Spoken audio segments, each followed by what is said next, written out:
Hello everyone, welcome back to your online class of class 2 Hindi second.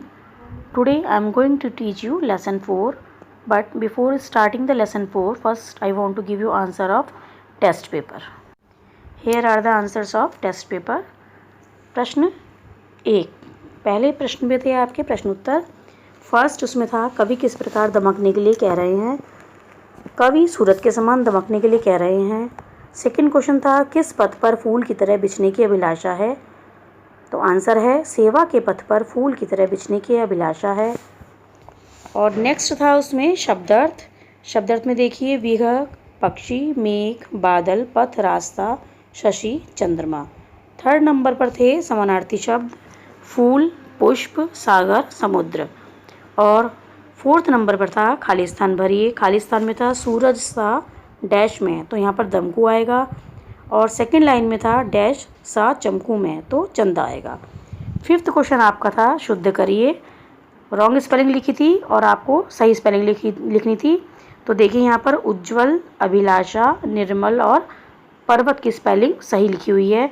तो बच्चों जो आपने क्वेश्चन पेपर सॉल्व किया था अपनी कॉपी में उसको यहाँ से मैच कर लेंगे और मम्मी से इसको चेक करा लेंगे. आइए अब देखते हैं लेसन 4 मिट्ठू. मिट्ठू एक मुंशी प्रेमचंद जी की कहानी है जिसमें एक बच्चे और एक बंदर की कहानी है. आइए पढ़ते हैं. बंदरों के तमाशे तो तुमने बहुत देखे होंगे. मदारी के इशारों पर बंदर कैसी कैसी नकलें करता है. उसकी शरारतें भी तुमने देखी होंगी. तुमने उसे घरों से कपड़े उठाकर भागते देखा होगा. पर आज हम तुम्हें एक ऐसा हाल सुनाते हैं जिससे मालूम होगा कि बंदर लड़कों से भी दोस्ती कर सकता है. कुछ दिन हुए लखनऊ में एक सर्कस कंपनी आई थी. उसके पास शेर, भालू, चीता और कई तरह के और भी जानवर थे. इनके सिवा एक बंदर मिट्ठू भी था. लड़कों के झुंड रोज़ इन जानवरों को देखने आया करते थे. मिट्ठू ही उन्हें सबसे अच्छा लगता था. उन्हीं लड़कों में गोपाल भी था. वह रोज़ आता और मिट्ठू के पास घंटों चुपचाप बैठा रहता. उसे शेर, भालू, चीते आदि से कोई प्रेम न था. वह मिट्ठू के लिए घर से चने, मटर, केले लाता और खिलाता. मिट्ठू भी उससे इतना हिल गया था कि बगैर उसके खिलाए कुछ न खाता. इस तरह दोनों में बड़ी दोस्ती हो गई. एक दिन गोपाल ने सुना कि सर्कस कंपनी वहाँ से दूसरे शहर में जा रही है. यह सुनकर उसे बड़ा रंज हुआ. रंज में दुख हुआ. वह रोता हुआ अपनी माँ के पास आया और बोला, अम्मा मुझे एक अठन्नी दो, मैं जाकर मिट्ठू को खरीद लाऊं. वह न जाने कहाँ चला जाएगा, फिर मैं उसे कैसे देखूंगा. वह भी मुझे न देखेगा तो रोएगा. माँ ने समझाया, बेटा बंदर किसी को प्यार नहीं करता. वह तो बड़ा शैतान होता है. यहाँ आकर सबको काटेगा. मुफ्त में उल्हाने सुनने पड़ेंगे. लेकिन लड़के पर माँ के समझाने का कोई असर न हुआ. वह रोने लगा. आखिर माँ ने मजबूर होकर उसे एक अठन्नी निकाल कर दे दी. अठन्नी पाकर गोपाल मारे खुशी के फूल उठा. उसने अठन्नी को मिट्टी से मलकर खूब चमकाया. फिर मिट्ठू को खरीदने चला. लेकिन मिट्ठू वहाँ दिखाई न दिया. गोपाल का दिल भर आया. मिट्ठू कहीं भाग तो नहीं गया. मालिक को अठन्नी दिखाकर गोपाल बोला, क्यों साहब, मिट्ठू को मेरे हाथ बेचेंगे. मालिक रोज़ उसे मिट्ठू से खेलते और खिलाते देखता था. हंसकर बोला, अब की बार आऊँगा तो मिट्ठू को तुम्हें दे दूँगा. गोपाल निराश होकर चला आया और मिट्ठू को इधर उधर ढूंढने लगा. वह उसे ढूंढने में इतना मगन था कि उसे किसी बात की खबर न थी. उसे बिल्कुल न मालूम हुआ कि वह चीते के कटघरे के पास आ गया था. चीता भीतर चुपचाप लेटा था. गोपाल को कटघरे के पास देखकर उसने पंजा बाहर निकाला और उसे पकड़ने की कोशिश करने लगा. गोपाल तो दूसरी तरफ ताक रहा था. उसे क्या खबर थी कि चीते का पंजा उसके हाथ के पास पहुंच गया है. करीब था कि चीता उसका हाथ पकड़कर खींच ले कि मिट्ठू ना मालूम कहाँ से आकर उसके पंजे पर कूद पड़ा और पंजे को दांतों से काटने लगा. चीते ने दूसरा पंजा निकाला और उसे ऐसा घायल कर दिया कि वह वहीं गिर पड़ा और ज़ोर ज़ोर से चीखने लगा. मिट्ठू की यह हालत देखकर गोपाल भी रोने लगा. दोनों का रोना सुनकर लोग दौड़े, पर देखा कि मिट्ठू बेहोश पड़ा है और गोपाल रो रहा है. मिट्ठू का घाव तुरंत धोया गया और मरहम लगाया गया. थोड़ी देर में उसे होश आ गया. वह गोपाल की ओर प्यार की आंखों से देखने लगा, जैसे कह रहा हो, अब क्यों रोते हो, मैं तो अच्छा हो गया. कई दिन मिट्टू की मरहम पट्टी होती रही और आखिर वह बिल्कुल अच्छा हो गया. गोपाल अब रोज़ आता और उसे रोटियां खिलाता. आखिर कंपनी के चलने का दिन आया. गोपाल बहुत दुखी था। वह मिट्ठू के कटघरे के पास खड़ा आंसू भरी आंखों से देख रहा था कि मालिक ने आकर कहा, अगर तुम मिट्ठू को पा जाओ तो उसका क्या करोगे? गोपाल ने कहा, मैं उसे अपने साथ ले जाऊंगा, उसके साथ खेलूंगा, उसे अपनी थाली में खिलाऊंगा, और क्या। मालिक ने कहा, अच्छी बात है, मैं बिना तुमसे अठन्नी लिए ही इसे तुम्हारे हाथ बेचता हूँ। गोपाल को जैसे कोई राज मिल गया। उसने मिट्ठू को गोद में उठा लिया, पर मिट्ठू नीचे कूदकर उसके पीछे पीछे चलने लगा। दोनों खेलते कूदते घर पहुंच गए। तो इस कहानी से क्या हमें शिक्षा मिलती है? प्रत्येक जीव के साथ अच्छा व्यवहार करना चाहिए। आइए अब इसकी एक्सरसाइज देखते हैं। सबसे पहले इसमें दिए हैं शब्द अर्थ।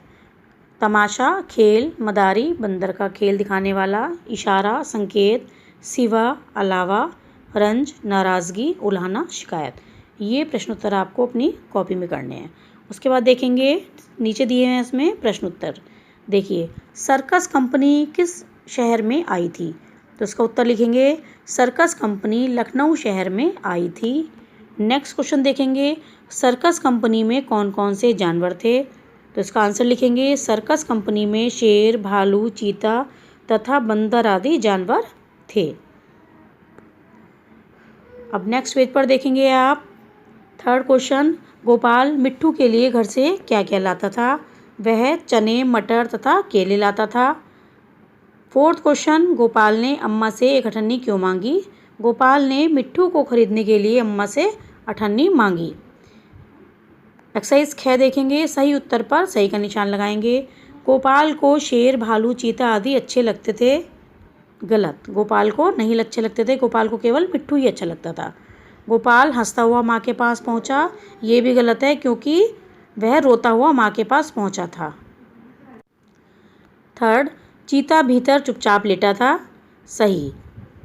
फोर्थ, गोपाल ने अपनी माँ से 1 रुपया मांगा। गलत, क्योंकि उसने अपनी माँ से अठन्नी मांगी थी। अब देखेंगे किसने किससे कहा। फर्स्ट, अम्मा मुझे एक अठन्नी दो, गोपाल ने कहा था अपनी माँ से। सेकंड, बंदर किसी को प्यार नहीं करता, माँ ने कहा था गोपाल से। थर्ड, मिट्ठू को मेरे हाथ बेचेंगे, गोपाल ने कहा था मालिक से। और फोर्थ, अब की बार आऊँगा तो मिट्ठू को तुम्हें दे दूँगा, ये मालिक ने कहा था गोपाल से। अब सबसे नीचे देखेंगे आप, समझिए और लिखिए में चना, और चना का बहुवचन बनाया है चने। इसी प्रकार से आप भी बनाएंगे। देखिए, चीता, चीते, केला, केले, बेटा, बेटे। उसके बाद आप देखेंगे मैचिंग। मैचिंग में आपको पुल्लिंग शब्दों को स्त्रीलिंग शब्दों से मिलाना है। बंदर, बंदरिया, लड़का, लड़की, शेर, शेरनी, मालिक, मालकिन, आदमी, औरत। आप एक्सरसाइज 11 देखेंगे, बॉक्स में से छांटकर उल्टे अर्थ वाले शब्द लिखिए।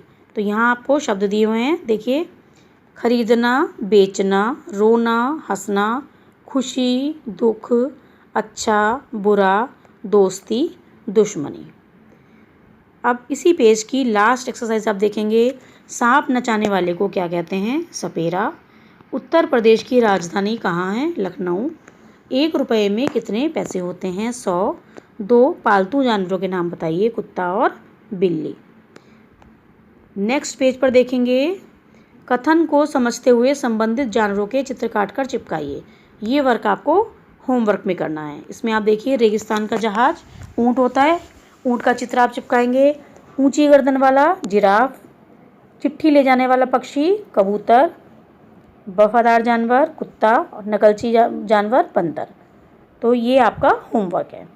अब आप देखेंगे, चित्र देखकर लिखिए कि किन्हें पिंजरे में रखा जाता है। यहाँ पर पिक्चर्स दी हुई हैं बहुत सारी।